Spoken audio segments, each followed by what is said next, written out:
content as well, so that more people get to know about Bharata first. Right. So, on this day, 3 years ago, certain sections of Article 370 were abrogated, and 35A was also abrogated, which brought about a lot of changes as far as the special status of Jammu and Kashmir was concerned. What exactly has transpired on the ground ever since these articles were abrogated? Have we seen the kind of change that we would like to see? What has been done on the ground?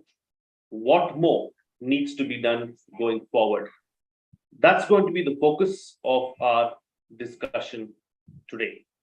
And joining me on the program are two very distinguished guests, and it is a pleasure to welcome on Bharata First, Mr. Sheshpal Vaid, who is the former DGP of Jammu and Kashmir, and Major General Ashwani Siwach, retired, who is a defense and strategic expert. Thank you to my guests for joining me on this edition of the Discourse. Mr. Vaid, always a pleasure having you on the program. Let me start with you first. How would you look back over the last 3 years since article or certain sections of Article 370 have been abrogated? What stands out for you? What would you like to pinpoint and say has really changed on the ground? Frank, if you really look last 3 years and time now, a lot of changes have taken place. Like you see, there used to be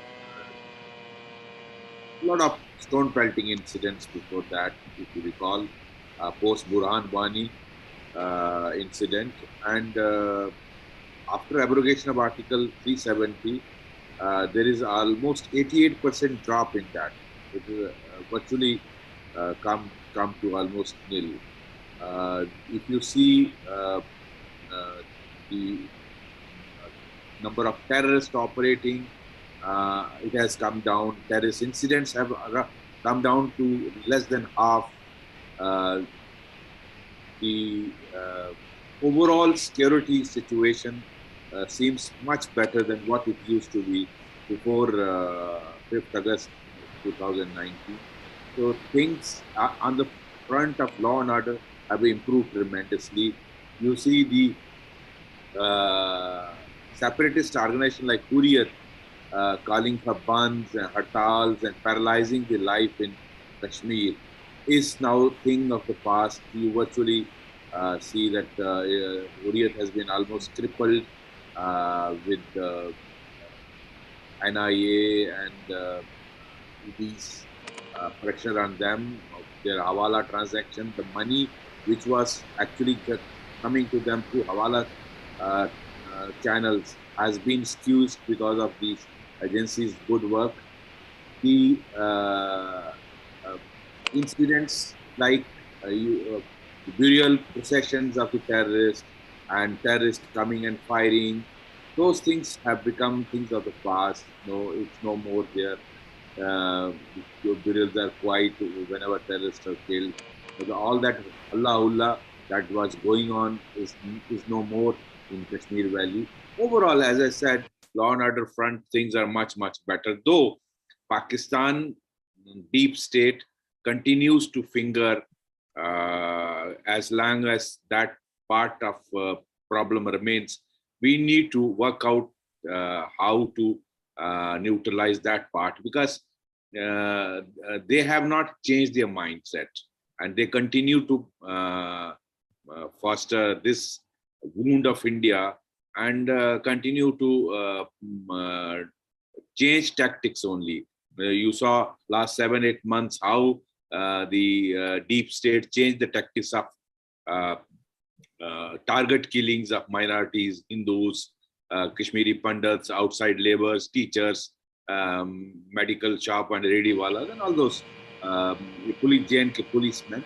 So these target killings, the tactics change was just to put the security forces on the back foot, create an atmosphere of terror in the valley. But now last few months, I think there is a control over that. They have been changing tactics of switching over to small weapons, switching over to use of upper ground workers and those who are not in the list of the police regards as terrorists, operating terrorists. All these tactics keep changing, and we have been watching it for the last 30 years. But what if you see the pace of development? Though I would have liked it to be much faster, but the whole world was affected by COVID, and 2 years almost were wasted in that. But today, in this Jammu and Kashmir, you have 8 medical colleges coming up. You have 2 AIMS coming up with good speed, and very soon they would be complete. IIT Jammu is already functioning. IIT Srinagar is almost, the IIMs in both the places are coming up. So all this development activity, which has taken up after this, is again a great change which one would see, and a lot of activity around these institutions of excellence which is taking place in the country. The major significant change, I would say, development of new leadership in Kashmir, Jammu and Kashmir, with the election of three-tier system of Panchayati Raj system in our country, which was actually denied to Jammu and Kashmir after abrogation of Article 370. That has brought development funds in thousands of crores to the grassroots level, and new leadership of Panchayat, block and district level is now getting groomed up. It is no more limited to only few families who were becoming MLAs and ministers and chief ministers. Now the new leadership is coming up. So that, sure, I would say is a big change. And you saw the investment, the statement of Lieutenant Governor, more than 50,000 crores investment has been committed by people, and of which about 30,000 plus has been already approved by the state government for investment. New industrial policy in the state has brought a lot of keenness in the business community across the country, and even from countries like UAE showing keen interest to invest in Jammu and Kashmir. So all these things are bringing change in Kashmir. Absolutely. Thank you, Mr. Vaid, for taking us through exactly what has happened really as far as change on the ground is concerned.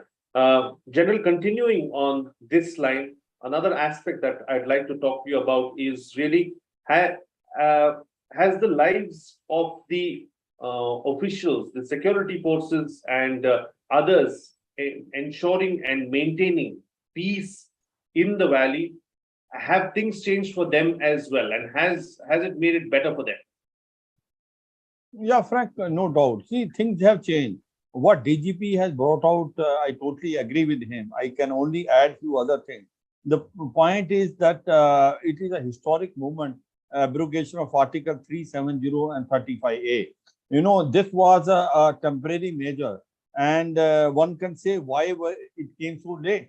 Then you have to say that der aaye durust aaye.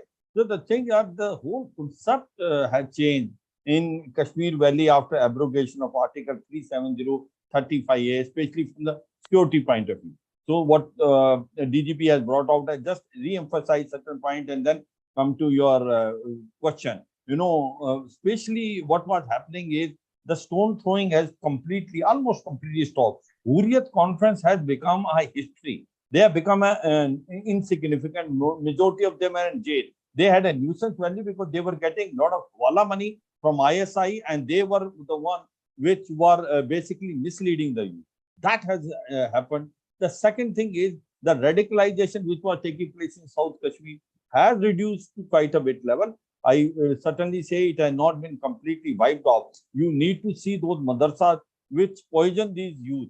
That possibility and that aspect has to still one has to do it.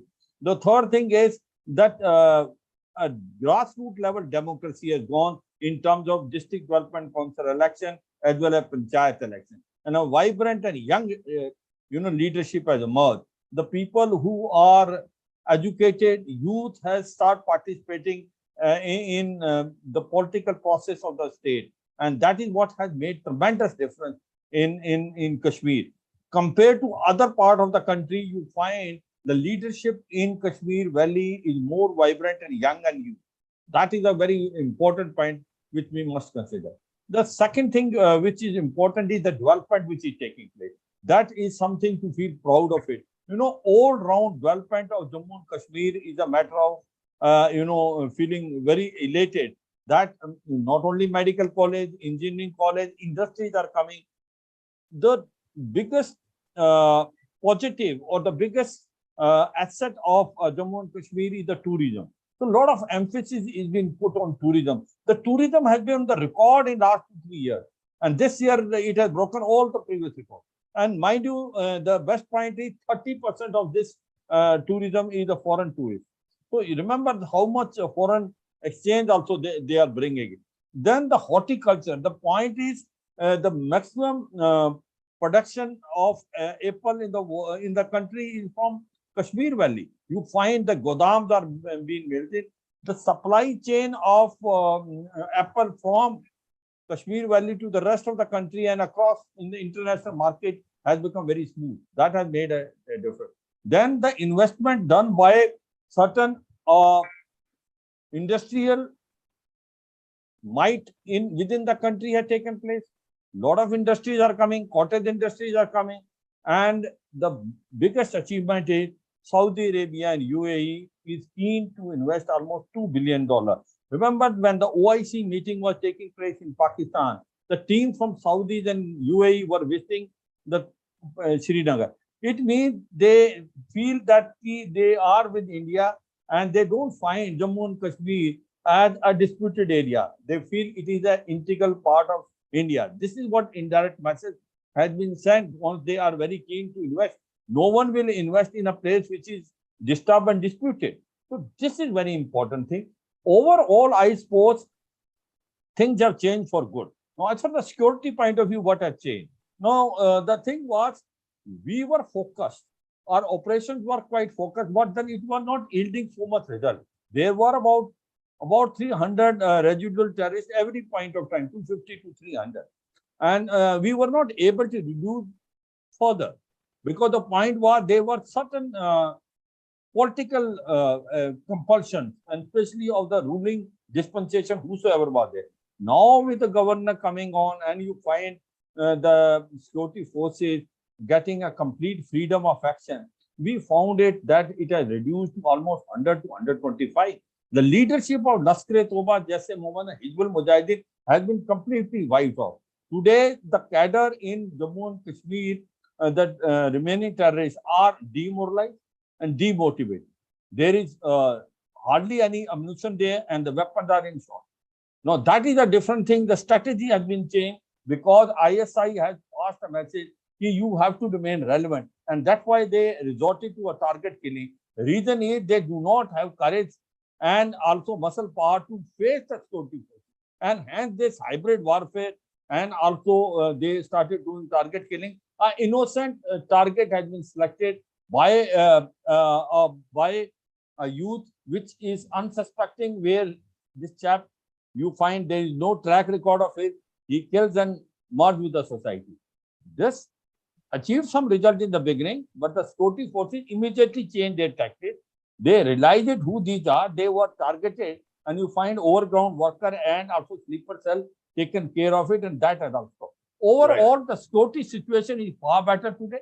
You find almost 40% of the terrorists or residual terrorists are left, and in another year and a half, you will find it that the total list of terrorism, in case we go all out the way we are going it.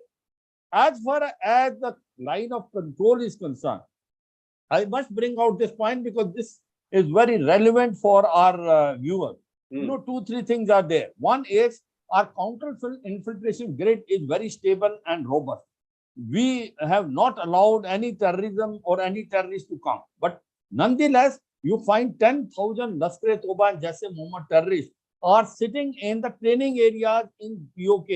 These are the terrorists which have fought along Taliban against Afghan forces and Americans. And they are equipped with Americans M6 M16 and M4 assault rifle which were left behind. As we all know, the weapon of $50 to $60 billion were left, and this has come to them. So this is a major concern. We cannot put our guard down, though our counter-infantry grade is very strong. At the same time, our counter-terrorism grade is also very stable. The important thing which has happened in last 3 years, particularly the coordination and cooperation of all the organs of security forces, be it the Indian Army, Rashtra Rifle, Jammu and Kashmir Police, and also CRPF, they are working as a one team. There is no one-upship, and that's why they are achieving these all results, tremendous results. So this has also made a difference. Overall, I say situation improved. Second thing is development is taking place. Third thing, the tourism is at highest. Amarnath Yatra, which got set back due to the flash flood, again taken off, and you find this time the Yatri will be also at the record time. And foreign tourist visiting is a matter of pride for India. It shows and seen that in time to come, when the limitation process is over, election will take place, and the Jammu and Kashmir will get a statehood. I feel that in time to come, Jammu and Kashmir will be in the first 3 states of the country in progressing in investment and in development. Frank. Right. Absolutely. Thank you, General, for taking us through those details as well as to what really has changed on the ground and how things have changed as far as the security forces and defense establishment is concerned. It's time now to take some questions from our viewers which have been sent in.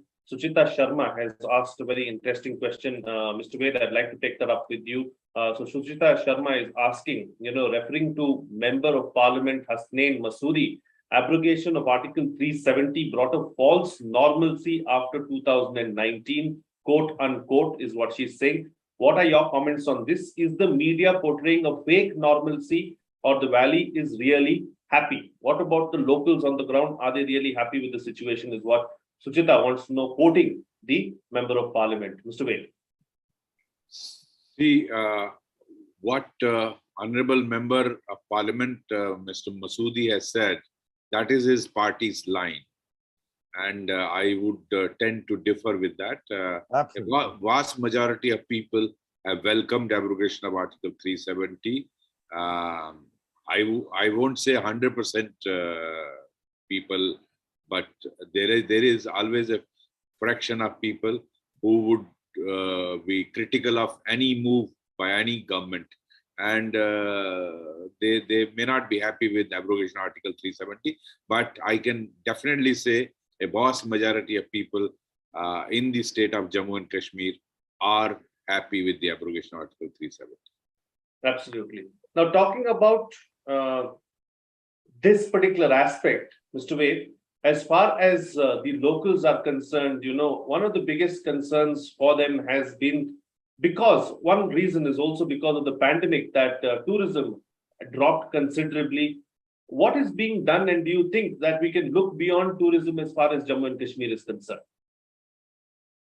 See, tourism is no doubt the mainstay of Kashmir, where Jammu and Kashmir state as a whole, because Jammu region sees the Vaishno Devi tourist of more than 1 crore coming in a year, and Kashmir Valley, it's world famous for tourism, and unfortunately because of terrorism, many people from abroad were not able to come, and even local tourism was had come down to the minimum. But fortunately, if you see the change after 370 abrogation, this year itself, it was a huge record tourism even in the winters, even in the month of Feb. I recall somebody requested me for a room. I could not arrange one room in all the hotels of Kashmir Valley. Can you imagine? A retired DGP could not get one room. Ultimately, I had to depend on police mess. So that depicts the situation. That was the bumper tourism, and I'm happy for people of Kashmir. After all, they had suffered for last 3 decades, and people like auto wala, shikare wala, houseboat walas, they were all incurring only losses and were not able to meet both ends. But because of terrorism unleashed by Pakistan, these were the people who were suffering. Fortunately for them, things, because situation slightly improved, and look at the change. And imagine if, and after some more time, when complete normalcy is brought in Kashmir, you can imagine the kind of bumper tourism every village will see, in not only in Jammu, in Kashmir Valley, even in the hills of Jammu region. Beautiful places in Jammu region also. And each village of Kashmir and Jammu would be flooded with tourists. Imagine the vibrancy it will bring. But yes, I agree. We should diversify. Let's not depend only on tourism, because you can't trust an enemy like a neighbor like Pakistan with all its problems. It's already doomed and going in the way of what Sri Lanka is facing. I wish the rulers in Pakistan worry about their own, feeding their own people, than unleash miseries on people of Jammu and Kashmir. Right. And the diversification should come. That's why there's a push for industrialization. Unfortunately, in Kashmir for last many decades, the industrialization was very, very minimal. In fact, much of the money was pumped into wrong hands, and virtually no industry came up. Whatever industry in the state of Jammu and Kashmir, it came up in only Jammu region of Samba, Kathua, and these areas. I wish now industry can take a shape in Kashmir that would bring some diversification. Similarly, horticulture, as General Saab was saying, is a huge industry in the Kashmir Valley. All the, in fact, it is an orchard of the country, and you see not only apple, nashpati, you see the strawberries, so many kind of fruits. It is actually God's gift. Kashmir Valley has, that you are flooded with all kinds of fruits, and that's a big industry. So that must, I personally feel, should be given a lot of incentive and in the push by the government. Similarly, other things like maybe we go for adventure tourism. It has a lot of scope in Jammu and Kashmir, with its beautiful landscapes and meadows and hills and passes, and all this adventure tourism has a huge potential. Similarly, things like, let's say, we can go for even those industries which actually it has a lot of handicrafts work in traditionally Kashmiris have been doing. Shawl, carpets, all these things. Now, I think there is a need to preserve these, because future generation of Jammu Kashmir people don't want to pursue their parents' careers. They want to take up white-collar jobs like any other part of the country, and everyone wants government employment. Who will weave the carpets and shawls? So these industries also need to be protected. So I think a good push by the government will be able to do it. Absolutely. General, let me take up another question now by one of the other viewers as well, and something on similar lines, and we'll try and address that too. So Prem Thakre asks, what are the positive impact of what is the positive impact of abrogation of Article 370, specifically in the infrastructure? So what is the potential really as far as industry and infrastructure is concerned, and is the deep state in Pakistan going to allow any of this to come up in Kashmir, especially in the valley, or is it going to use, some of its militants that it keeps pushing in, some of the terrorists that it keeps pushing in to try and destabilize anything that comes up in this sector? And what is our option really, if that happens, for us to take on the militants, take on the terrorists, and take on Pakistan? Yeah, Frank, you see, Article 370 and 35 has got one more different connotation which had taken place, which at times we overlook it. The Ladakh has become a separate union territory. Now, Ladakh has a great potential of tourism, but Ladakh was always remaining under the shadow of Kashmir Valley. And there was only one link, mainly one link going via Zojila. and you find that Ladakh was cut off from the rest of the India for about 4 to 5 months. And the tourism and the adventure tourism what DGP was telling is very relevant in Ladakh, which has not been exploited to its full capacity. Now, once it has become a union territory, 2, 3 things have happened. Now, the budget are directly coming from the central government. Focus is gone in the capacity building and also infrastructure development in Ladakh. Roads are coming, bridges are coming. There are 2 connectivity which is there now. Third connectivity will be taking place in Ladakh. It is not only via Jojila, it is also through Rausan Pass coming from Kullu Manali, and that link is become a main link which is directly coming to Leh from Kullu Manali. There are passes which are there, but all these passes can be can be easily handled. So the point is, one is that Ladakh has seen a record time of tourism, lot of development taking place in Ladakh, lot of infrastructure come. Ladakh has potential for even adventure tourism, and this would be exploited. So one good thing which has come done after Article 37035A, not only development taking place in Kashmir Valley and also Jammu region, but also Ladakh, which was remaining and living under the shadow of Kashmir Valley, possibly getting a step motherly treatment, is now getting a lot of fun, and this development is taking place. And I suppose this is a very good thing which has happened for Ladakh. Now, second thing, in Ladakh also, remember there are certain places which are out of world, Nubra Valley, then you find Kargil Batalik, then Padam Valley. No, I have been to all this, and Janskar Valley, where there is a Chadar track, what DGP was telling, the adventure tourism where tourists come all the way from Europe and going on a river which is frozen. You can walk over there. That is, Janskar river is frozen. So the point is, going from Kargil to Padam used to take more time in summer, because you have to go from Leh to Padam, because you have to go from Leh to Kargil, then to Padam. But in winter, when Janskar river is frozen, that you can, from Nimbu, you can walk over that river, frozen river, and reach Padam in about 2 days. So the point today is that Ladakh has also come up. That is a good thing. As far as Kashmir Valley is concerned, no doubt about it, the tourism in the mainstay. Tourism can be exploited to maximum. We have only exploited tourism not more than 20 to 30% as of today. It has a great potential. And within country, you will find the tourists coming, because everyone wants to go and visit Jammu, Kashmir Valley, because it is nothing but a heaven. That is one. Second thing is, yes, there is a requirement of industries like what DGP was telling.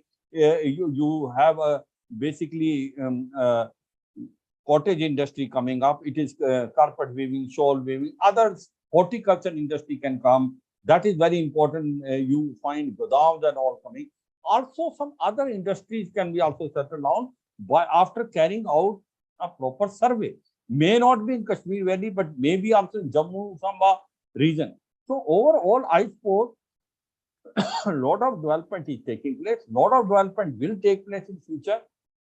What does industry need? The industry need a peaceful environment. Yes, the peaceful environment is coming. The industry needs a communication. Yes, roads, railway lines are coming. Third thing what industry need is a power, which 24/7. Yes, it is being given. So it is meeting all the requirement, and you will find certain industry houses within the country slowly and steadily will start investing in Kashmir Valley. That is very important thing, and I suppose that's happening, because the moment the peace comes, potential is there, and you will find it that certain youth within Kashmir Valley will also start that Atmanirbhar Make in India concept, will start their own venture. That is the time when you feel it, yes, Kashmir has come up. And they have a potential. I suppose that self-employment will also become a part of the game in Kashmir Valley. Right. So I can only say, overall, Kashmir Valley, Jammu and Kashmir as such, Ladakh, they are going on a right track. And in future, they will come one of the most prosperous state of the country, and the time is not too far off, Frank. Absolutely. General, that's a very important point that you raised. Whenever we talk about the Kashmir region, we tend to neglect Ladakh, and there's very little information, very little spoken about Ladakh. But thank you for pointing out that as well, and how important Ladakh is, and how things have changed in Ladakh as well, ever since certain sections of Article 370 were abrogated in 2019. Time to get quick closing comments now from both my panelists with the best way forward and what next. Starting first with you, Mr. Vaid. Transparency in government is very important. I think let people see that they get a fair treatment, they get a good governance by when the local parties are not in power, the union government is ruling, and everyone gets equal treatment, irrespective of region, religion, caste, whatever. So transparency in government is very, very important, number one. Number two, I think some focus on the human resource is very, very important. I personally feel that is one area which is lacking. No one has paid attention why boys are joining terrorism. Has any institution of higher education in Kashmir gone into any study to know the factors why a young boy in Kashmir is ready to die and pick up a gun and lose his career and everything in life?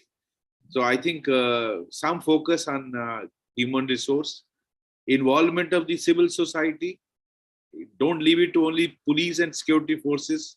So I think the elders in the society must be involved to ensure that no young boy from Kashmir joins terrorism. A look at the madrasas. What are they teaching? Are they radicalizing boys? I find still a lot of radicalization taking place in Kashmir. I think today that unfortunately is happening not only in Kashmir, even in some parts of India. What you saw after Nupur Sharma incident, look at the radical statements coming from different regions, whether it is Kerala, whether it is Bengal, whether it is of all the states, Rajasthan was a shock to me. So radicalization needs to be tackled with an iron hand, because India faces biggest threat from this radical thought. After all, India got divided into India and Pakistan and Bangladesh because of this thought only.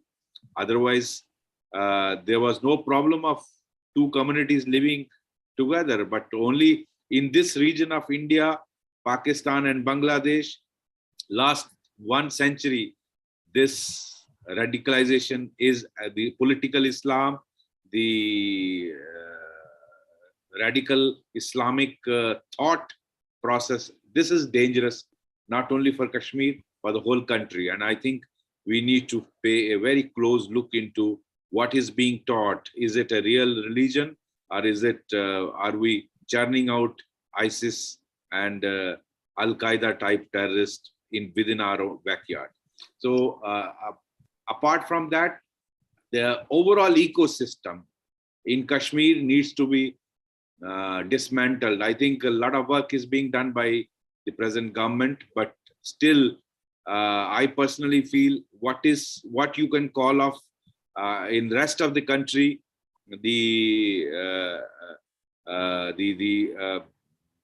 what communist people say, you may change government in India, system is ours. The famous statement of Kashmir Files, the ideology that you may change, you may bring Narendra Modi or bring a different government, but system hamara hai. So that thing also applies to Kashmir. I was just seeing on one TV channel how even after abrogation of 370, outsiders, not even one has been able to buy land, and local administration is actually obstructing that. I think some drastic action needs to be taken against them. Ensure everyone has a right to, after abrogation of Article 370, to purchase land, and there is no reason why an outsider should not be able to buy it. And this mindset, this ideology, that you have abrogated 370, but we will continue what we are. That I think there is need for a kick in the administration. I think some proactive action by the government is needed. Absolutely. Absolutely. Thank you, Mr. Vaid. And General, close the show for us with your concluding remarks. Yeah, Frank, whatever points which have been brought by DGP, very relevant.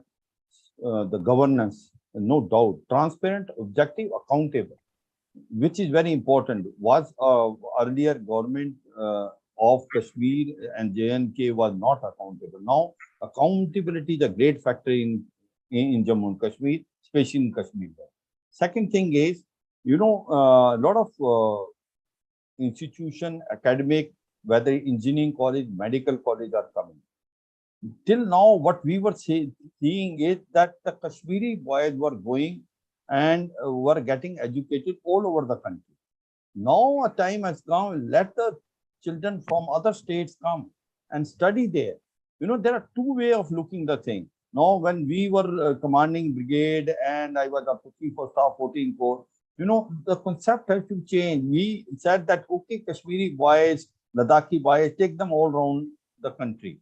Let them also have a feel how India is progressing, how everyone in India, irrespective which religion you are there, staying together. At the same time, we should also bring students from other part of the country in Jammu and Kashmir. The interaction between them will make a difference. Now, that is the time when you break the ice. Not only they should go and see it, let also the students come from other states and see how good is Jammu and Kashmir and how we can improve that. That's a very important. The third thing which is coming in, radicalization, yes, is the biggest problem. And why no one has able to do it, we have no reason. Because madrasas are, sort of injecting poison in young mind. So somewhere you have to modernize madrasa. You cannot accept a defeat. These are the madrasas are the laboratories where you find that youth is being poisoned and they get into a basically radicalization. So madrasa modernization is very important. Fourth thing is also the mosque. What happened is that what sort of teaching are in the mosque, who is there? You cannot leave to the religious teacher only. As a state, you have to also take care of that, because this is not a normal state, it's a border state. Can you live in Punjab? No. Can you live it in Jammu and Kashmir to the religious teacher only? Possibly not. So you have to have an overview and see it that they are following the rule of the game. They are following what is our constitution basically describe it or authorize it. So this are another important thing which is there.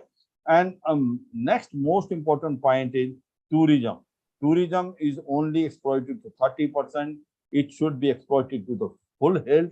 And as far as Ladakh is concerned, adventure tourism can be, a topic of future. This has a great prime potential. Nubra Valley, you find it in Janskar, you find in Padam, you find in Siachen Glacier, and so much in Ladakh to explore, not only by the Indian tourists, also by the foreign tourists. Overall, you can say that Jammu and Kashmir is waiting for development to take place. Right government, right time, people are working, responsive administration. I think if this happens, Jammu and Kashmir will become one of the finest state of the country, and we will be proud of it. Frank. Absolutely. Gentlemen, thank you so much for joining me on the program, sharing your views and putting things into perspective for us.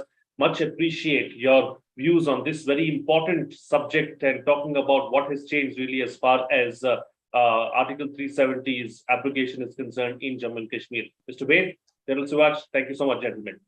Thank you.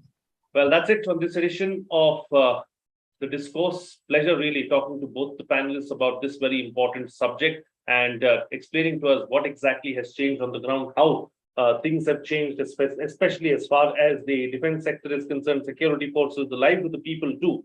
There's still a lot more that needs to be done.